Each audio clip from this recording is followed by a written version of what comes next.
Welcome, everyone. It is Thursday, March the 26th, 2020.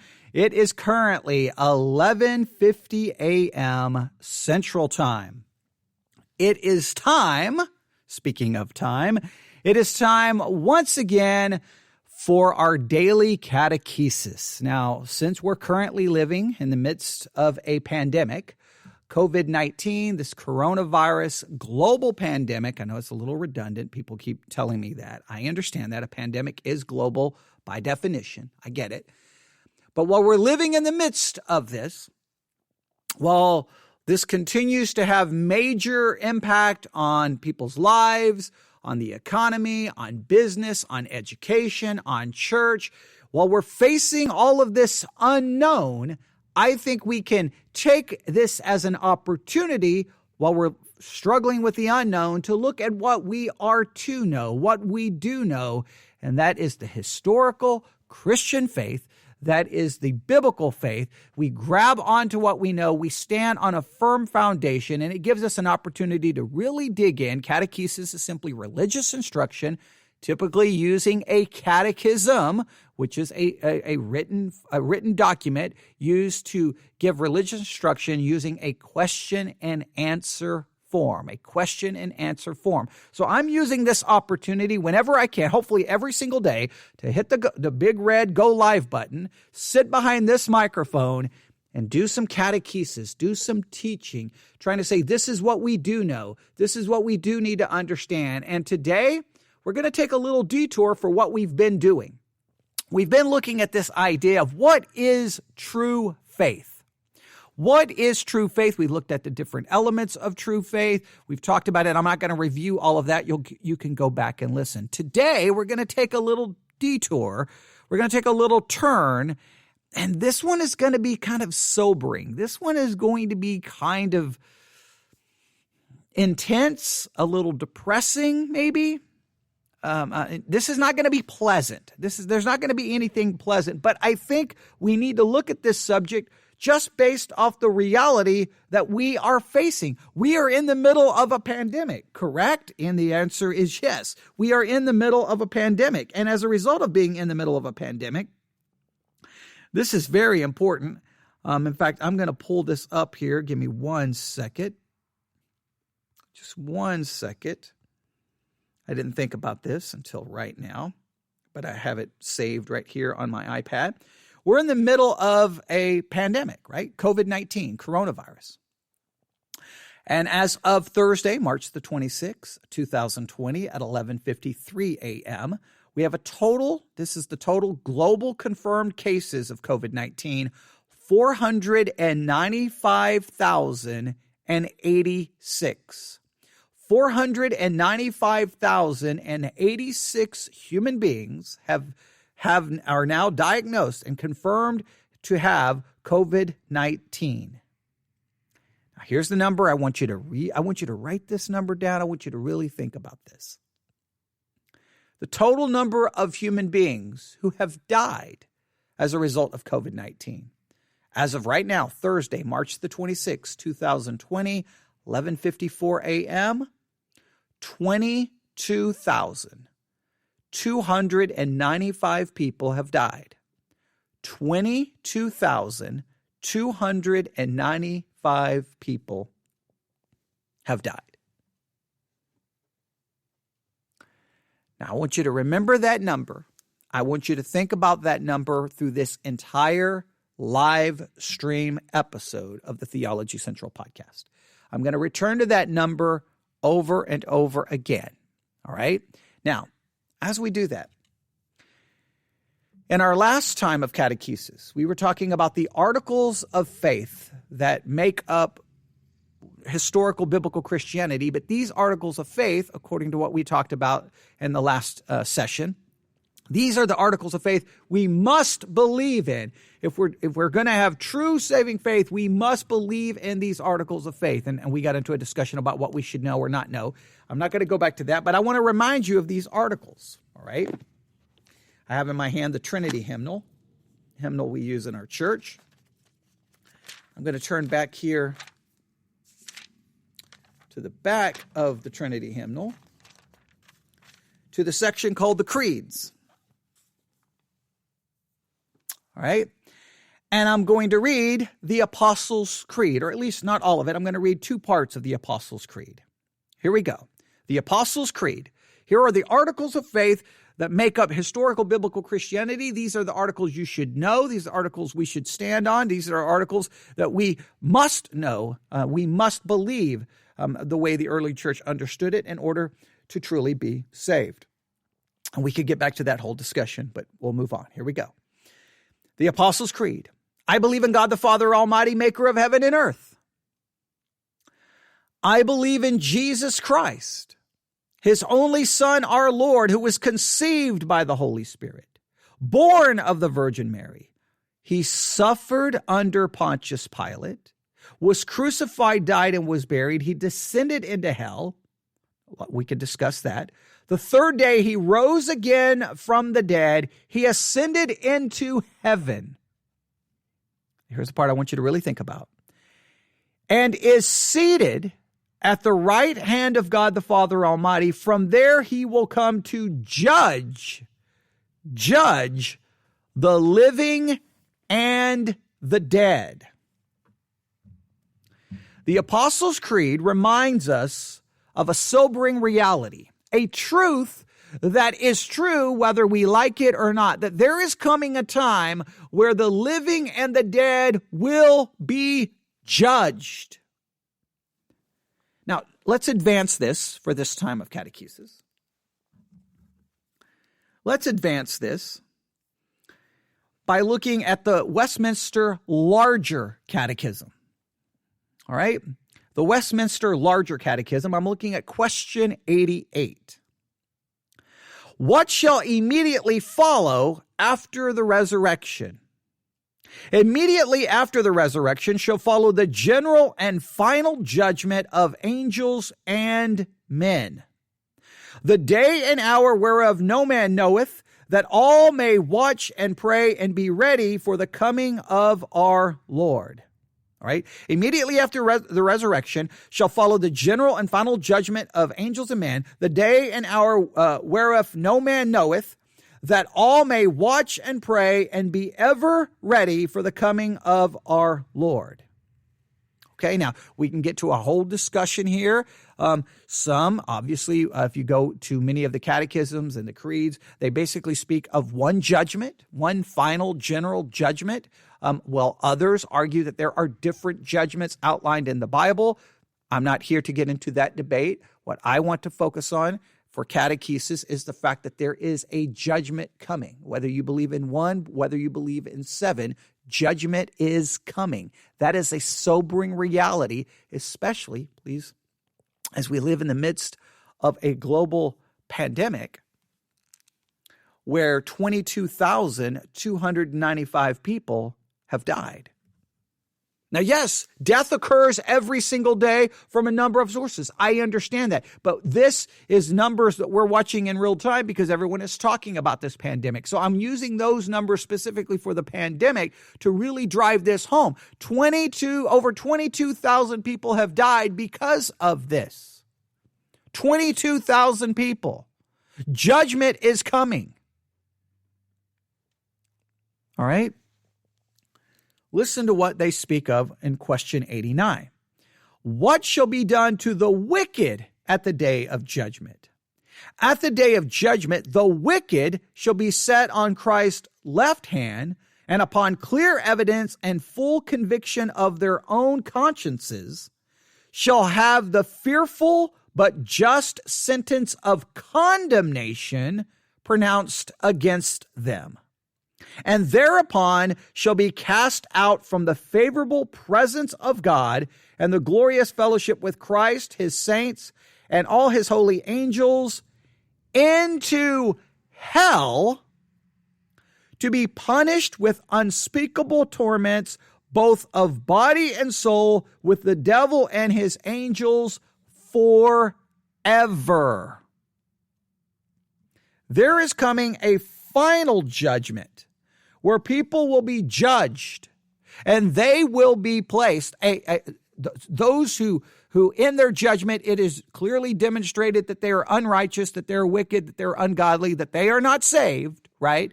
Those individuals will then be cast out of the presence of God and placed in hell to be tormented forever. Now, again, you can believe we're not here to get into a big argument about how many judgments, but we also know that at the second someone dies, the second after their death, they enter into eternity. And most Christians believe they will immediately enter into heaven or into hell. And then at a judgment, they will be brought out of hell in order to get the final sentence declared upon them. And then some believe hell will be thrown into the lake of fire. But in either case, hell, eternal suffering, eternal torment is a teaching within biblical Christianity that a lot of people do not like. And when you look at the fact that over 22,000 people have died and over 400,000 people are currently infected with COVID-19 and more are going to die, then we need to have that needs to hit us in a way that I don't think it has. People are dying. And when people die, they enter into eternity, heaven or hell, and then ultimately there will be a judgment that will pronounce their eternal destination and a place of eternal torment and suffering. Hell has to be, this is very important, one of the most horrific teachings of Christianity. And I'm just going to use the word horrific. I know I'll get some over spiritual Christians saying, how dare you say that God is just? I am not in any way questioning that. What I am saying is from a purely human perspective. Human beings die, and then they're placed somewhere where they could be tormented, not for a day, not for a week, not for a month, not for 20 years, not for 80 years, not for 100 years, but for all eternity. That teaching is absolutely repulsive to the unregenerate, to the person who's not a Christian. It is almost seen as psychologically evil. That they almost perceive that as to teach that is psychologically evil. It's an evil that should be condemned. Now, of course, you'd have to have a moral standard in which to declare something evil, but you get the idea. It seems absolutely crazy, and that's why a lot of churches don't spend a lot of time talking about hell. If you think about how most churches deal with this subject, salvation is more about all the wonderful things you get. You want to be a Christian because you'll get this and you get this. You'll have a God who loves you. Not so much salvation from hell. That's kind of an outdated way of doing evangelism now. We don't really want to talk about hell. Hell's kind of like the family secret, that nobody wants to talk about, but we believe in it. It's right there. It's not a popular subject. It really isn't. And Christians who believe in hell, when someone they know, someone they care about, someone they love dies, man, isn't it crazy that no one we care about, no one we love ever ends up in hell? We find some way to convince ourselves they were saved. They may not have walked into a church in 14 years, but they're saved. We know it because we don't want to even comprehend. We can't even wrap our minds around that even our loved ones that we may love and we may cherish, they deserve hell just like everyone else, just like you, just like me. But hell is a reality. It is taught. Even in the creeds, when it says he's coming to judge the living and the dead, that means there's a judgment. And that judgment will determine eternal life or eternal death, eternal condemnation. Hell is a subject we have to deal with. We have to be willing to talk about it. So I thought for this time of catechesis, we would change it up a little bit. I'm trying to be creative during this time. And so what we're going to do is going to listen to a little bit of I don't know if we'll finish it. This comes from the White Horse Inn, a podcast I would greatly challenge you to subscribe to. Maybe I'll post a link. Well, It's hard to post a link to subscribe to a podcast because I don't know what podcast platform you're using. Do a search for the White Horse Inn. You should be able to find it. And then you should subscribe to their podcast and listen to it on a regular and consistent basis. If it's not available on your podcast app that you're using, let me know which one you're using, and I'll see what we can do to try to get it on there. Or I will, we'll figure something out. If you need help, just email me at newsif@yahoo.com, newsif@yahoo.com. I will let you know. Now, what you're about to hear, the entire audio, unedited, without me offering any comment, is available on the Theology Central pod page. If you want to visit our pod page, go to podpage.com, podpage.com, that's Podpage, podpage.com/theology, the minus symbol central. Theology minus symbol central. That's podpage.com/theology. And I'm using the term minus symbol. I know for the tech people that probably drives you crazy, but okay. Just want to make sure no one gets confused. Theology, a minus symbol, central. All right, and then go to blog, and you'll see the article about hell. And when you click on the link, it should open up the audio and play the whole thing for you, unedited, without my commentary. But you're gonna get my commentary through this. But I thought for catechesis, these people are dying. If there's one thing I hope to accomplish through this episode is to make you just realize people around you who have COVID-19 or are sick and are dying, they could go to hell. And as Christians, we lose sight that people die and go to hell. We lose sight of it. We're not moved by it. We're not broken by it. We're not doing what we can. We work with people who we don't ever even tell anything about heaven or hell and not worry about it. Well, you need to be worried about it because their eternal destiny is at stake. Now, do I believe you can save them? No. Do I believe you should try to manipulate them into saying some prayer that supposedly saves them? No. I believe what you need to do is demonstrate Christianity in front of them, live it, and then use every opportunity you can to get those people thinking about greater, deeper issues, things of spiritual nature. Get them thinking about the things of God, talking about the things of God. At least start trying to turn their attention and pray that God obviously would have to sovereignly do a work in them to save them. But you can start planting all the seeds possible and doing you have a responsibility. That's the bottom line. And what should motivate your responsibility is the reality of hell. But it's not a popular teaching. It's not a popular teaching, and I believe many in the church are abandoning it at a higher rate of speed than we would care to admit. But let's see what the White Horse Inn has to say in regards to this. For this time of catechesis, let's listen to the White Horse Inn, and we will discuss this as we go along. Here we go.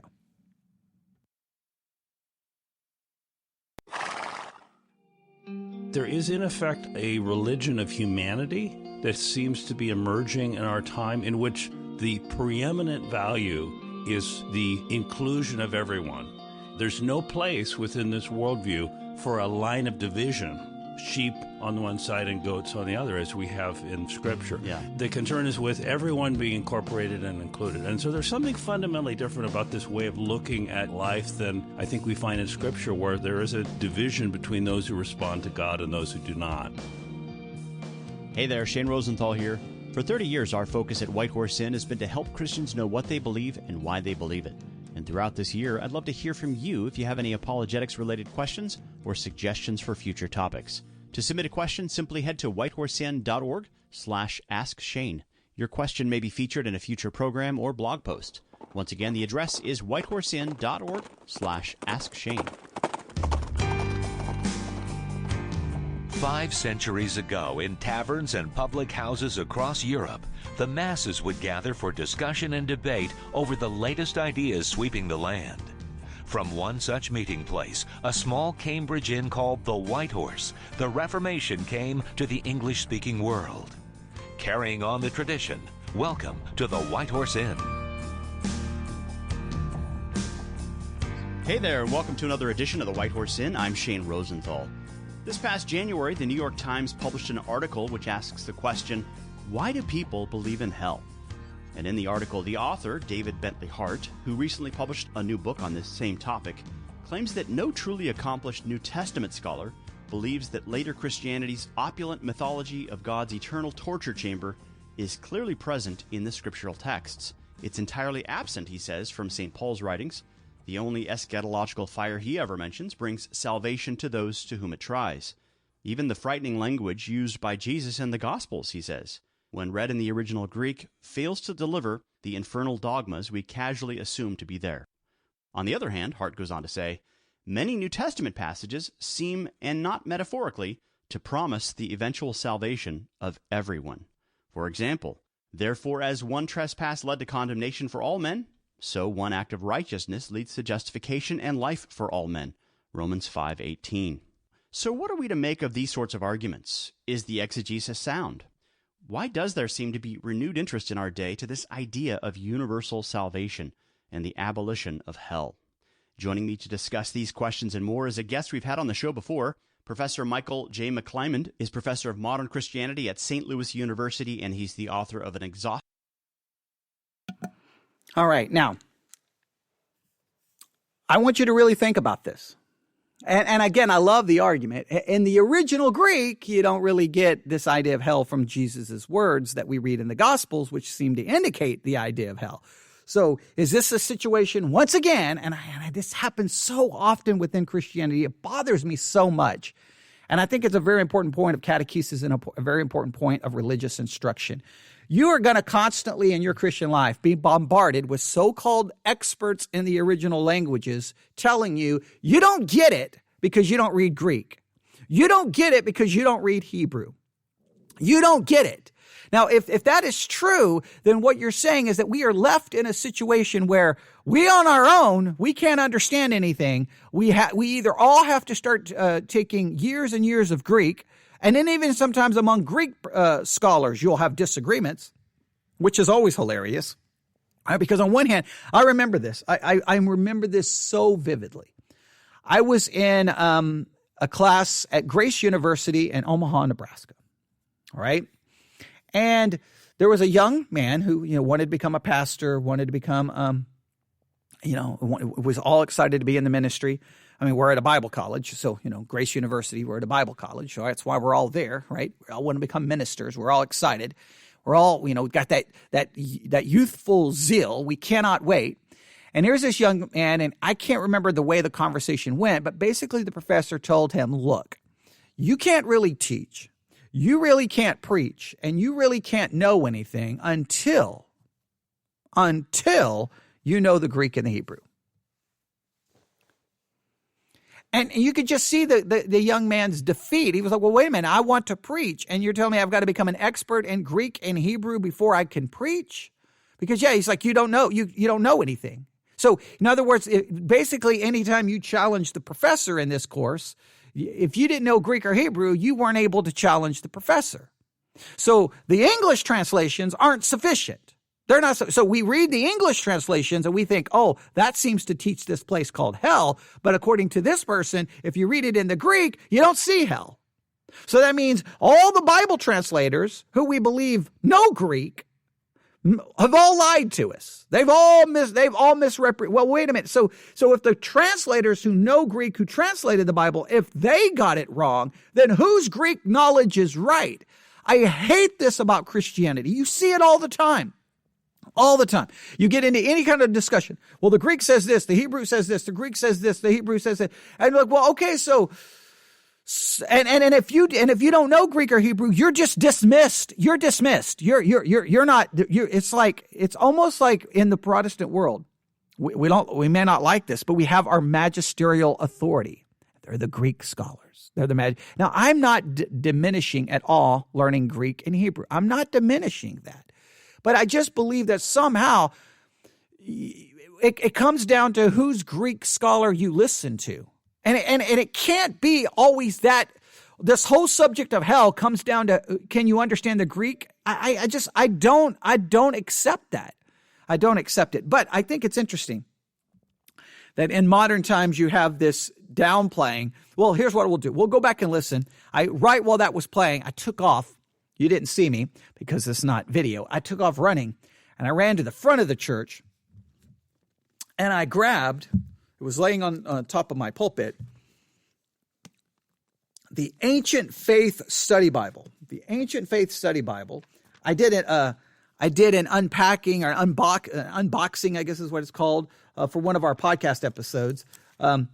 Ancient Faith Study Bible. And I think, let me look here, biographies. Let me look here at the biographies. What page is it? I think it's page 1610.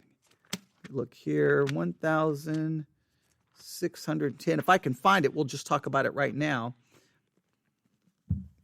Give me 1 second. I apologize. There's the Nicene Creed, the Apostles' Creed. Oh, we're almost there. There we go. All right. Origen. All right. I believe. Yes, here we go. All right. If we talk about Origen, he's one of the church fathers. All right.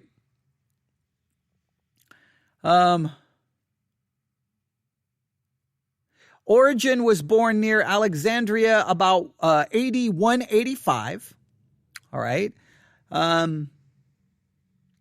We could talk a lot about his history. They've got an entire biography here of Origen, but here's what I want you to note about Origen, because they've got this, that, here's these new people saying, hey, this whole idea of hell is a mythological torture chamber created by, people at a later time. It doesn't come from the New Testament text. It's not in the Bible. We shouldn't really believe in hell. I just want you to realize, and that everyone ultimately is going to be saved. Let me read this about Origen. I think they have it here. Let me see here. I don't know if they have it here. I'll see. Okay, Origen did teach that all spirits were created equal, existed before birth, then fell from grace. Furthermore, these rational beings who sinned and on account fell from this state, which they were in proportion to their particular sins, were enslaved in bodies as punishment. Some demons. Now, this is very important. Here's the teachings of Origen. Some demons, some men, and some angels. Okay, let me read this whole thing again. I've got I was afraid some of this was missing, but there's 2 pages here. So let's go back here. All right. Origen did teach that all spirits were created equal, existed before birth, then fell from grace. Furthermore, these rational beings who sinned on account fell from the state which were in proportion to their particular sins, were enslaved in bodies as punishment. So you had spirits who existed, they fall, and then they're enslaved in bodies. Some were enslaved as demons, some as men, and some as angels. All right, this is an interesting teaching. He also believed that all spirits, even Satan, could be saved. So Origen believed even Satan could be saved. He goes on, the power of choosing between good and evil is within the reach of us all. So we can all choose between good and evil. We can all choose. He wrote, see, what else did he believe here? He was obviously condemned. I was looking here. I think it may not state here. I'm trying to look through all of this. It was 3 centuries after his death. The Council of Constantinople, 553, pronounced him a heretic. Whosoever says or thinks that the punishment of demons and the wicked will not be eternal, let him be anathema. Some contend that Origen was merely trying to frame the faith in the ideas of this day. Still, his works were suppressed following his condemnation, so modern judgment is impossible. So it seems that Origen seemed to imply that the punishment of demons and the wicked will not be eternal. All right, and that was condemned at the Council of Constantinople. All right, they condemned Origen, some of his writings were suppressed, and so they believe, according to the Ancient Faith Study Bible, that making a modern-day judgment against him is hard because we don't have all of his writings. Therefore, it would be unfair to make a modern-day judgment. But the Council of Constantinople definitely believed they had enough to condemn him. And one of the things they stated is, if you say that the punishment of the wicked is not eternal, then you are anathema, implying that, and they stated that in light of condemning Origen, that Origen implied the same thing. He believed Satan could be saved, and it seems that he believed in almost some kind of almost at times a universal kind of salvation, but that punishment wasn't eternal. All right, so that would give you that all the way back to the time of Origen, you had this idea of trying to get rid of maybe an idea of eternal punishment. It's not a new struggle. It's not a new problem. It's an ancient problem that has shown up in the church in numerous ways. And I just knew that I had that right there. Sorry that I didn't have that prepared and wasn't as smooth as I wanted that to be. But I at least wanted you to realize that goes all the way back to the time of Origen. All right? All the way back then. So the church has struggled with this. And let's be fair. Why would we struggle with it? Because who likes the idea of people being tortured for eternity in some kind of fire? Nobody likes that idea. So we have to acknowledge that there is a internal bias against us. So why do some people still believe in hell? Why? Right? And according, again, to what they're referring to, this whole thing is a myth. It's a myth.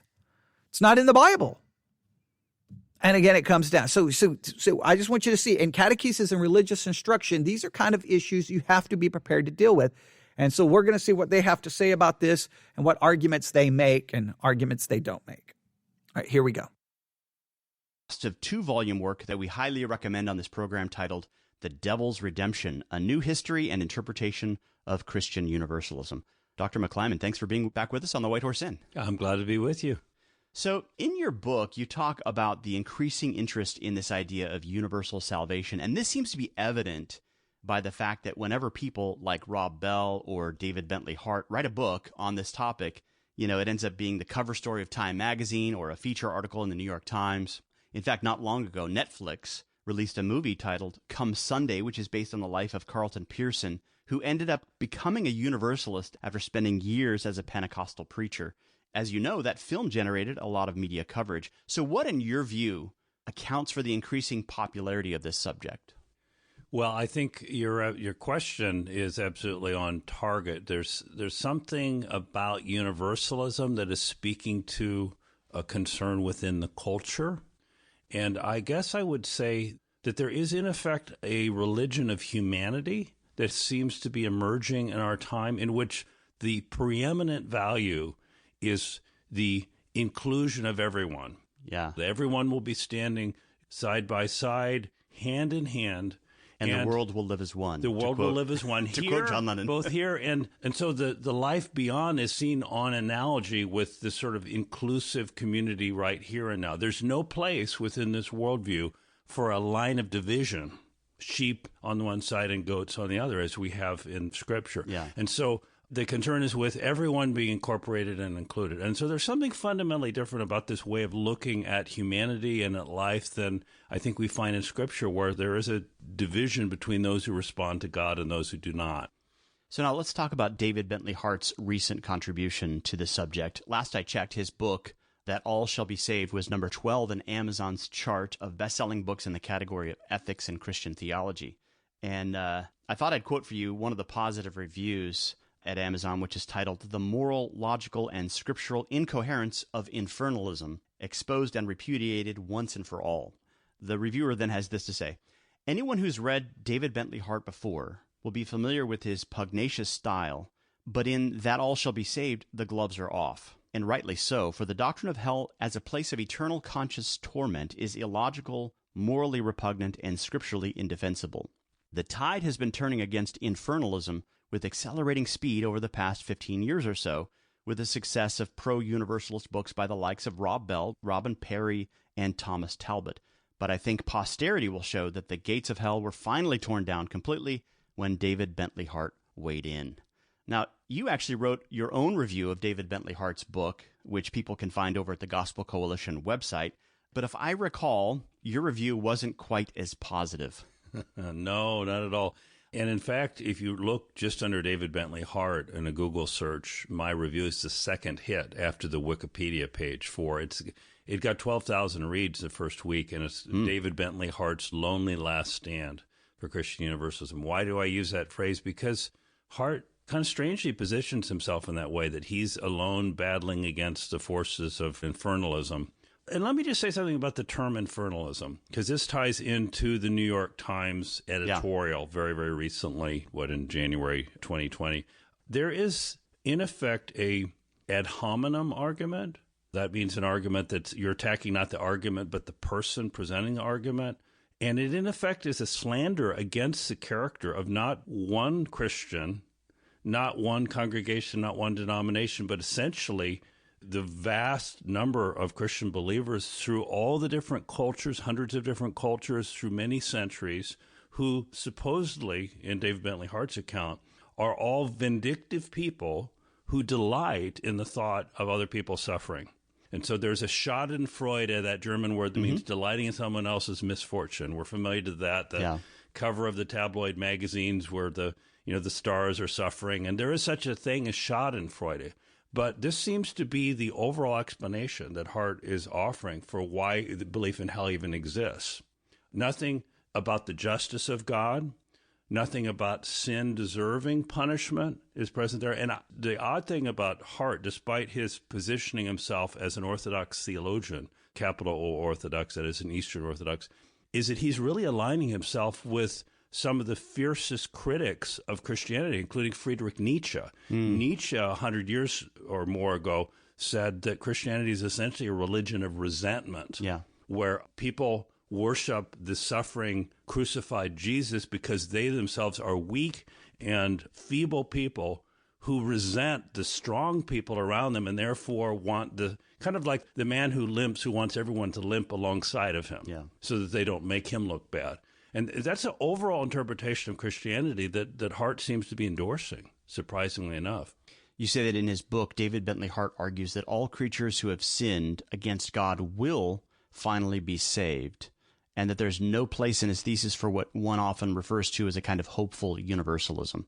Can you unpack that distinction? What is hopeful universalism, and how is it different from what Hart is arguing for? Right. So if we wanted to give a label, we could call Hart's view assertive universalism or dogmatic universalism, which affirms that we can declare with certainty here and now that every creature, intelligent creature, which presumably would include the fallen angels being saved, every intelligent creature is finally saved.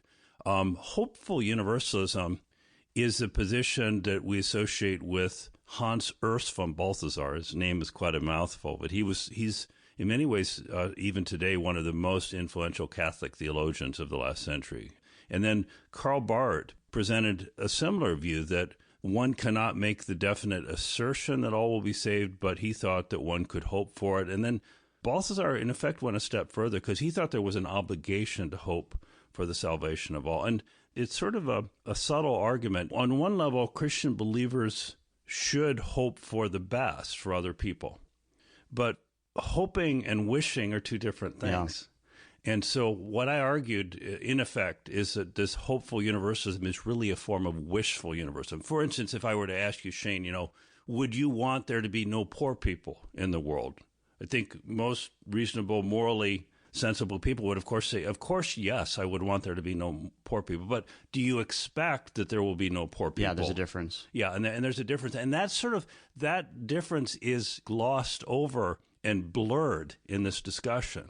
What percentage of universalists do you think would be hopeful universalists versus what Hart is arguing for? Well, the hopeful universalist position, I think, was quite dominant in the 1980s and 1990s. But what's happening right now, on my view, is that there's a parting of the ways within this whole discussion, and the middle ground of hopeful universalism seems to be disappearing, and it seems like people are sorting out into they're either particularists who believe that there is a final twofold outcome, particular people being saved or not saved, or assertive universalism. And I think Hart has something to do with this wedge that's being driven between the two. So I think if you look at the younger academic theologians, very few of them are hopeful universalists anymore. They're more and more saying that this gospel that affirms that some will be finally lost is a gospel that, we need to reject it. And in effect, we have a new gospel of universal salvation. You note in your review that in 2014, David Bentley Hart spent All right, I'll jump back in here really quick. A couple of things I want you to consider. Number one, I mentioned Origen, and I just want to make sure I'm very clear. There are accusations that Origen taught some form of universal salvation. There are those who say he did not, and that's not fair, and that's a misrepresentation. However, it does seem, at least at the Council of Constantinople, and there's lots of argument in history that the council got it wrong about Origen. I understand that, but it seems that there is at least the idea, whether he may not have believed in universal salvation, but he definitely seemed to reject eternal suffering or eternal punishment. So we would have to dig into Origen a little bit more. I just want you, main thing I want to accomplish there, instead of trying to get into an entire historical study of Origen for this time of catechesis, it's definitely something we can turn back to at a later time. I wanted you to just see that there have been individuals who were very famous. Origen is very famous in church history. Someone very famous who struggled and came up with different questions, like Satan could be saved. Even Satan could be saved. Like certain ideas when it comes to punishment, salvation, hell. These issues have been struggled with throughout church history, even by very famous people. So when you hear that, these things are happening now, they've always been going on. There's always been these pastors come along, our religious leaders, spiritual leaders who come along and go, I don't think hell is eternal. I don't think hell is eternal. Let's get away from that. Or everyone's going to be saved. And they're drawing a distinction between those hopeful universalists and assertive universalists. We can assert without apology, without fear of being wrong, that everyone's going to be saved, or we just are hopeful universalists. We hope everyone will be saved. Even if you draw that distinction, I want to make it very clear that these issues are not new, and they've been continuing within Christianity. I feel, and I'm probably will make some people mad, I believe many churches and ministries operate as practical universalists. And what do I mean by that? They practically have done away with any direct, blunt teaching on the subject of hell. As I said, hell is like this family secret. The church may claim in a theological document they believe in hell. They're just not going to really emphasize hell. If you are here today and you're not a believer, you will spend an eternity in hell. That kind of speaking is almost taboo in the modern church. If you're here today and you're without Jesus, let us tell you that Jesus is what you need. Jesus will give you purpose. Jesus will give you a reason to live. Jesus is the friend you need. Jesus will support. Jesus is the remedy to every problem, not hell, because hell is something we don't talk about. I think people are practical universalists. And when I say practical universalists, not universalists in the sense of necessarily believing everyone is going to be in heaven, but a practical universalist as in the sense of acting like no one's going to hell, right? That Jesus came to save us from every other problem, and that not being saved, your worst problem is you won't have purpose, you won't have meaning, and you won't have comfort. That's your greatest issue. If you don't become saved, you're not going to have a purpose in life.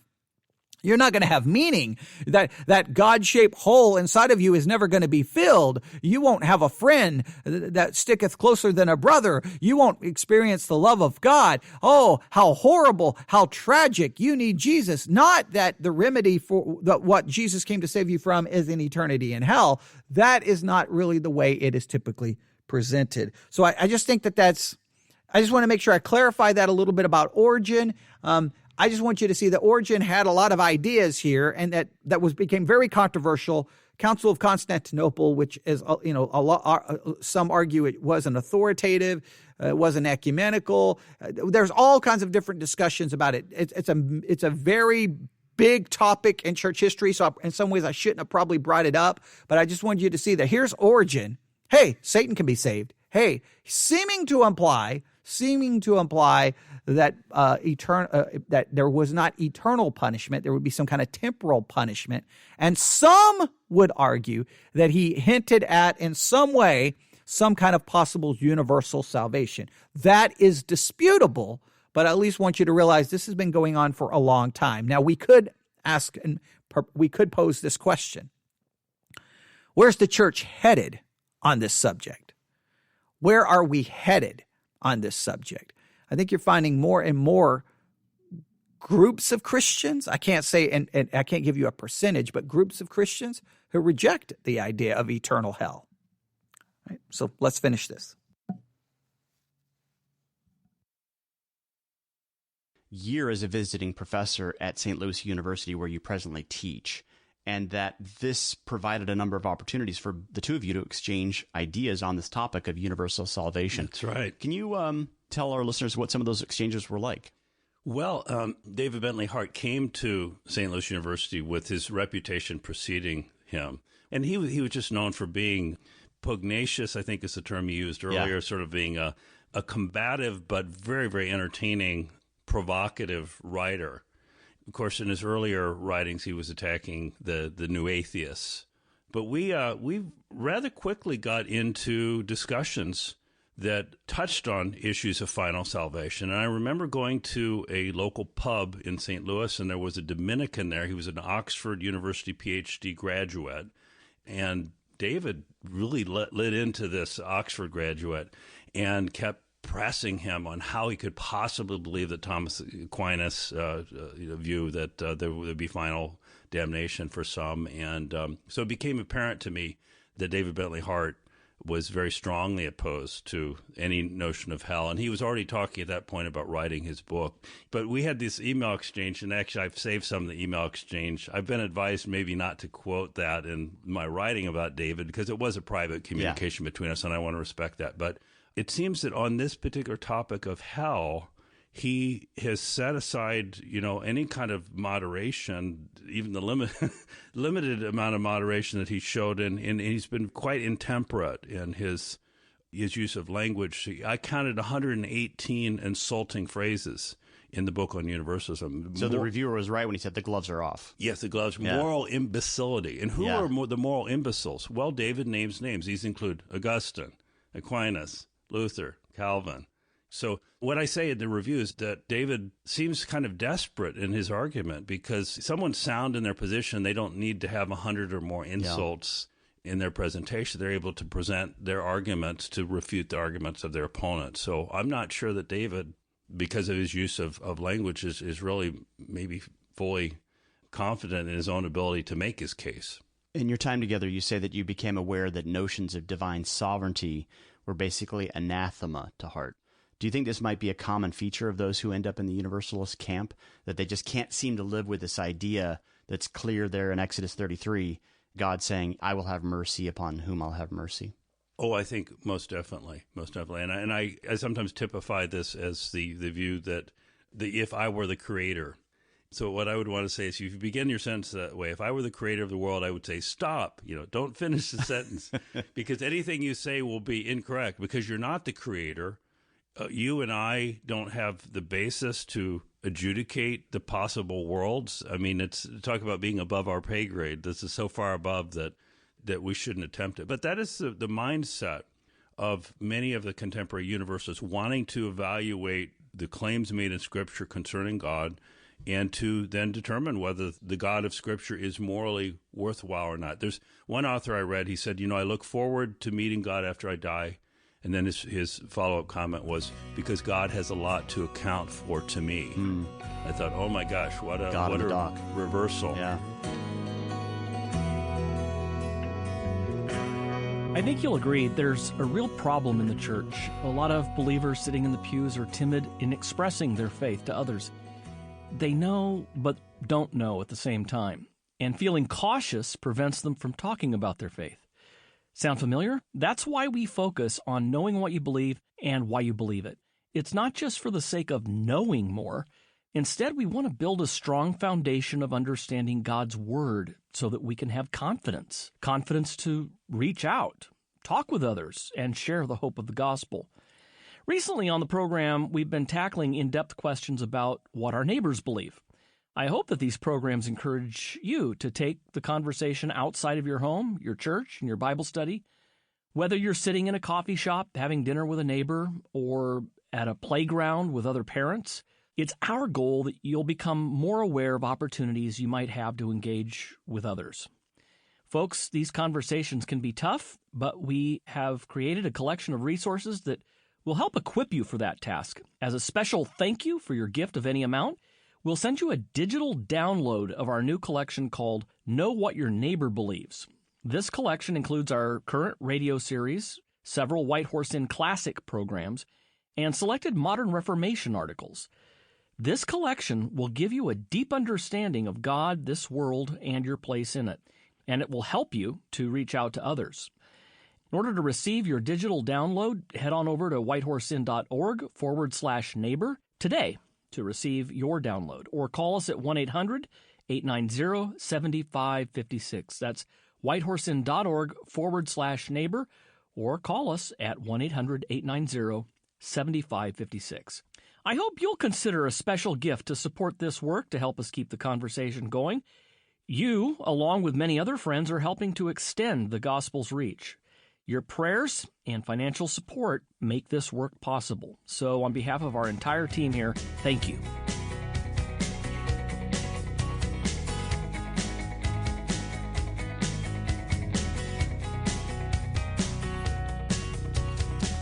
Welcome back to the White Horse Inn. I'm Shane Rosenthal.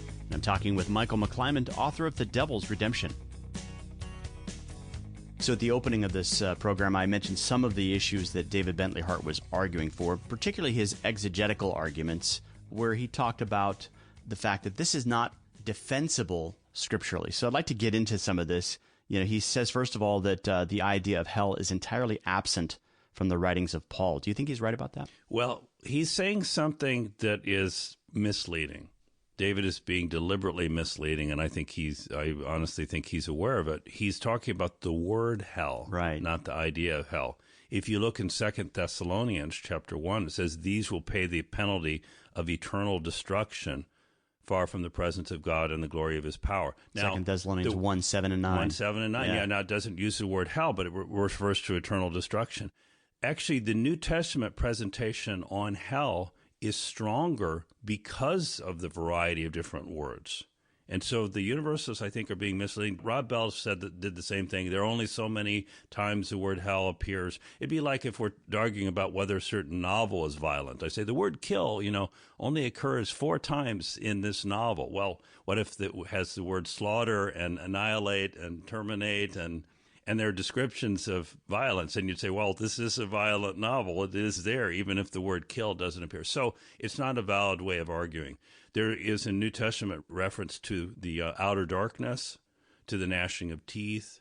The worm dieth not. The worm that does not die. And the fire that won't be quenched. The fire that won't be unquenchable fire. So the variety of different phrasings, what it does is actually confirm that this was an important doctrine that is described in different ways. Just as, to use a different analogy, the doctrine of salvation is described not, you say only the word salvation only occurs so many times. What about reconciliation and justification and sanctification and adoption? So there are different dimensions of the doctrine of salvation, just as there are different dimensions of this notion of separation from God.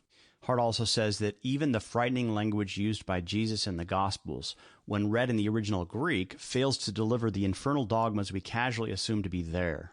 What do you think he's getting at here? What's the point he's trying to make about reading the words of Jesus in the original Greek? Well, that's a little hard to make. I think some of that is bluster, quite honestly, bravado. But he does make a big deal, as other universalists do, about Gehenna as the valley of Hinnom, and if you really believe what David is saying, it's a trash heap. Then Jesus, for some reason, is constantly talking about the trash heap just outside of Jerusalem. Really? This was so central to Jesus' message to the people of his day that he's constantly talking about a trash heap? If you think about it, reflect on it for a moment, it doesn't make any sense. Yeah.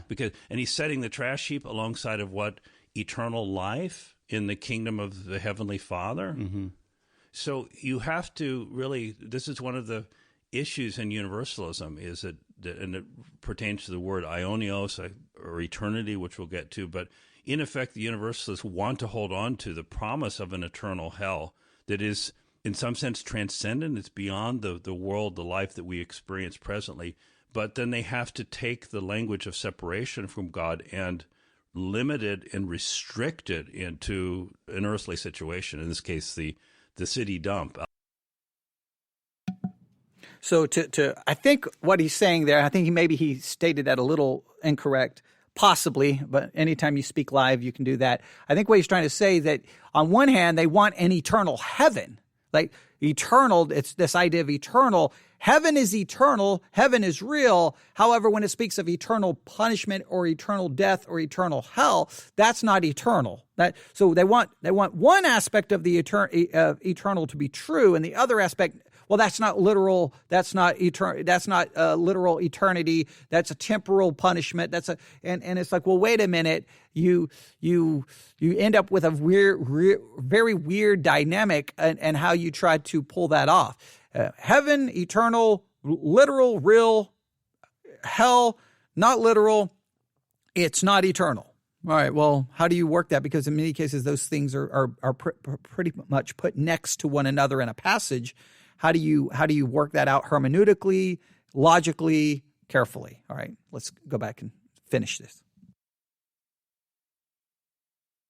Outside the border of Jerusalem. And if it is just a city dump and the metaphor is just to destruction, then how can we then make sense of Jesus' words, fear not those who kill the body, but he who can destroy both body and soul in hell forever? That sounds like, if it's just destruction in the garbage heap, well, then that's just like the body being killed. Those who kill the body, but fear the Jerusalem garbage heap. Yeah. Doesn't make any sense. It doesn't. And when you begin to think about it in context, any more than the translation of eternity, as he says, to the age. So he translates John 3:16 in David Bentley Hart in his own Bible translation, for something like, for God so loved the world that to them he gave the life of the age rather than eternal life of the age. Does that mean that there's an expiration date? Yeah. And Jesus has said, you are a high priest forever, rather than forever. David Bentley Hart translates that in his New Testament translation as you are a priest unto the age. It doesn't make any sense in context to think that Jesus is like he's term limited, like a politician elected to office. He becomes priest before God. And I guess for a it's the period of decision time. you have to make, is if you take the forever word, which you mentioned is aionios, so it could be translated an age, but whenever Jesus refers to eternal life, it's contrasted with eternal punishment. That's so right. If eternal punishment is just an age, like purgation, kind of a 1,000-year period, it's contrasted with eternal life. That means eternal life must be in a 1,000-year period too. This is the argument that Augustine presented in City of God. I don't think that argument has ever really been addressed by the Universalists, that the duration of heaven and the duration of hell are both described with the same word, aionios, and therefore if hell is temporary, so is heaven. The only person that I know of in theological history to embrace the idea that both heaven and hell are temporary is William Whiston, who was Newton's successor in the Lucasian chair at Cambridge. And he said, aionios means only for a period of time, only for an age, and therefore heaven doesn't last forever. But it's such an unappealing view, and it's so against our instincts of how we would read Scripture that almost no one has ever suggested that. It's a very minority position. Yes. Church of one that believes that, right? So and David doesn't want to say that. So he wants the same word to mean two different things in Matthew 25, verses 41 and verses 46. It's the only way you can get to that outcome. When it comes to the words of Jesus, I find Matthew 13, verses 41 through 43, particularly instructive. Jesus says there, "The Son of Man will send his angels, and they will gather out of his kingdom all causes of sin and all lawbreakers, and throw them into the fiery furnace. In that place there will be weeping and gnashing of teeth. Then the righteous will shine like the sun in the kingdom of their Father." What's interesting to me about that passage is that Jesus is basically alluding to and interacting with Daniel chapter 12, where when you read that passage in its larger context, Daniel says, "Many of those who sleep in the dust of the earth shall awake, some to everlasting life and some to shame and everlasting contempt. And those who are wise shall shine like the brightness of the sky." So in other words, Jesus isn't really teaching anything new here. What he's teaching is thoroughly consistent with the Old Testament prophets. And then there's that same thing we've been mentioning, eternal life and eternal destruction. Yes, I think David is honestly very weak on the Judaic, Jewish background of the New Testament. You say that's a common feature in a lot of universalists, right? I think, yes, I believe so. And so David is reading the New Testament. He claims to be, I'm just reading the New Testament Greek, what it says. He's reading it really through the lens of some of the late Greek fathers. Yeah. These Greek fathers were deeply influenced by the Greek philosophical traditions. Which I'd like to get into. Yeah, and so I think there is a spin that he's giving. And what you find in the Jewish tradition, going all the way back into the Pentateuch, you have the so-called two ways motif, that there are two choices to make, and the two choices lead to different outcomes. Mm-hmm. Going back to the tree of the knowledge of good and evil, the day you eat from it, you shall surely die, so you can eat from it. There's an alternate path of not eating from it. All through the prophets, like in Isaiah. In Isaiah chapter 1, at the end of that chapter, he says, if you consent and obey, you will eat the best of the land. If you refuse and rebel, you will be devoured by the sword. The mouth of the Lord has spoken. And so that's a two ways motif. It doesn't mention hell, an ultimate or eternal outcome, but the idea is there that there's a human choice to make and there are different outcomes. Although when Jesus says, the worm dieth not, yes, and the fire won't be quenched, he's quoting Isaiah. The very last verses in the book of Isaiah. Right, exactly. So one has to really extract the New Testament statements from their context in first century Judaism to reinterpret them in such a way to end up with a universalist outcome. There were people in the ancient Jewish world that believed that this world was all there is, the Sadducees. But would you say that was a minority position in Judaism, or that it's 50-50? What's your take? Sadducees are a little bit of a difficult topic because we don't actually have Sadducee literature. We don't have literature written by Sadducees. We have Josephus, who is the probably most famous Pharisee author of the first century.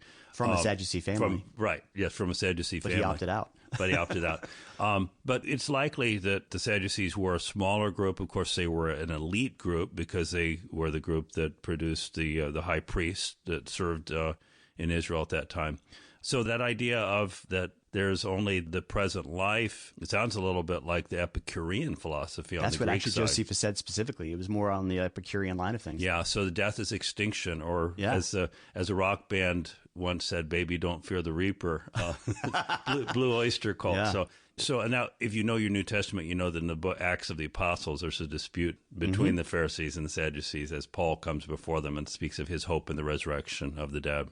Now, when it comes to the view that Daniel puts forth, that people awake from their sleep, and some go to everlasting life, and others to everlasting shame and contempt, that's not the Greek word aionios, it's the word olam. Does that have the same range that David Bentley Hart talks about with aionios and eon? Well, yes, olam can be translated as world or age, so it can have a spatial or a temporal dimension to it. But it's also used of God, right? The everlasting God. Right. And now the universalists will point to certain passages where aionios or olam in Hebrew refer to something that doesn't seem to last forever. There's a reference to in Scripture to the everlasting mountains. But all that means is that one has to look closely at the context to understand the significance of the word. There's no doubt that God is eternal. God does not come to an end. And when we look in context, we see that the promises of punishment and the promises of hell, as we said before, are both described in parallel with one another. And so that makes it just very difficult, if not impossible, to distinguish them. One is lasting forever, the other is not lasting. You've been hearing from Michael McClymond, author of The Devil's Redemption. If you'd like to hear the full conversation, here's a sample of what we discussed on the extended version, which is available at whitehorseinn.org. If one starts with the presupposition that God would never allow any of his intelligent creatures to be finally separated from him, then you must affirm that Satan is saved and that the fallen angels are saved. And now what's wrong with that is there isn't the slightest hint anywhere in Scripture that the fallen angels are ever saved. Folks, to help support our efforts and to get longer editions of every White Horse Inn episode, just head over to whitehorseinn.org/member. That's whitehorseinn.org/member.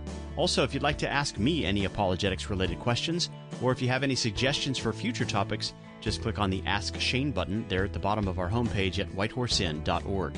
Because of your prayer and financial support, the White Horse Inn is heard on over 70 stations, and our podcast is now downloaded in over 140 countries around the world. In fact, this past year, we set a new record here at the White Horse Inn with close to 2 million downloads. Your donations make all this possible and helps Christians around the world to better understand not only what they believe, but also why they believe it. So thanks so much for your support, and be sure to join us next time as we continue our conversation with Dr. Michael McClymond. See you next time.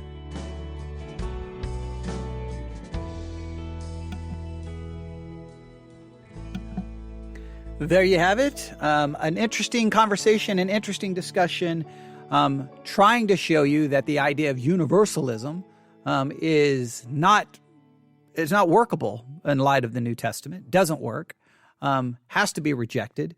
Even the textual arguments made by universalists don't work. But here's what they didn't stress it. They didn't stress it, and I wish they would have. If universalism isn't true, then hell is a reality we must face. It's a reality we must deal with. Let me state that again. If universalism isn't true, if everyone doesn't end up saved, then that means people are going to end up in hell. And right now, as I'm speaking, we just got a notification about latest numbers dealing with the coronavirus, with the global pandemic, and those who have been confirmed cases of coronavirus, it's now past 500,000. Over 500,000 people now have the coronavirus, and the U.S. death toll has now topped 1,000. So over 1,000 people have died in the U.S. alone. Over 500,000 people currently have a confirmed case of coronavirus. These are numbers that we have to deal with. And when we're dealing with these numbers that we're looking at, we're dealing with the reality of death. And when people die, there is a heaven and there is a hell. There is a heaven and there is a hell, and we have to deal with that. The universalism doesn't work, and not just universalism doesn't work. They didn't even get into the issue of eternal punishment. There are those who say, okay, not everyone's going to be saved, but others will just face a temporary punishment and then just no longer exist. Well, a temporary punishment that leads you to no longer existing is ultimately an eternal punishment because you're eternally not going to be with God. So there's an eternal consequence. So even that is playing a game. But just remember, heaven is described as being eternal and hell is being described as being eternal. And if hell is not eternal, then you have to end up with heaven not being eternal. And nobody ever wants to do that. You know why we don't want hell to be eternal? Because we don't like the doctrine. We don't want our loved ones to deal with it. But you know what? We can't destroy the idea of hell by simply changing the doctrine, by rejecting the doctrine. Rejecting the doctrine doesn't destroy the reality. By pretending that our loved ones get into heaven because we want them there does not destroy the reality of hell. You can pretend all day that you've got a family member and you know they're in heaven. You're just sure of it. Well, you can be as sure as you want to be. It doesn't change the fact. It doesn't change the reality. I can say right now I am 1,000% convinced that no one has coronavirus and no one has died of it. Guess what? Doesn't change reality. Hell is a reality that we must deal with. It is a part of biblical teaching. I don't like it. It's a horrific idea. It's unpleasant, but it's a reality we must deal with. And what must we do? Well, we want to be saved. Obviously, we want to trust in Christ alone for our salvation, but we want to do everything we can to tell others about this because there is a day of judgment coming. There is a day of judgment coming. And when people die, there's a temporary judgment that occurs right then. I mean, right there, someone is put in heaven and put in hell, but a final and total, declaration of guilt will happen at some later time. All right. So just I know it's not I wish I could end on a positive note. I wish I could end on an uplifting note, but to be honest, no. Sometimes we don't need a positive and uplifting note. Sometimes we need to be confronted with a reality. There is a heaven and there is a hell. People are dying. People around you are going to die. People in your home are going to die. If they don't have Christ, if they don't have salvation, there is a hell. And that should bother you. And that should bother me. Now, we don't want to just then turn into cheap salesman techniques and manipulation to try to get someone to do, a religious action that convinces us that they're going to go to heaven. No, we don't turn it into that. We just have to realize that we plead for God to have mercy on those we know and do everything we can to live it and to speak it to the best of our ability. And know that ultimately God is the one who saves. All right, we'll stop right there on this very sobering edition, this very sobering session of Catechesis. Something to think about. Email me your thoughts, newsif@yahoo.com, newsif@yahoo.com, newsif@yahoo.com, and be on the lookout for universalist ideas, universalism ideas showing up in churches around the country. But just remember, even if they don't show up in your church, is your church functioning as a practical universalist? They did not mention this in their program. I would have really spent a lot of time on this. There's a lot of practical universalists out there. Their churches don't mention hell, don't really talk about hell, and salvation is to save you from everything else other than hell. And that is something that your church may say, yes, we believe in hell. We just don't ever talk about it. We don't ever preach it. We don't ever speak it. Okay, but we believe it. Okay, so you're good. Well, that's of no real value, is it? It's like, hey, we believe in God, but we never talk about him. But we're theist. Okay, yeah. Now you're a practical atheist, right? So, all right. Have a good day. Be safe. Take precautions. Look out for one another during this time of the coronavirus global pandemic. God bless.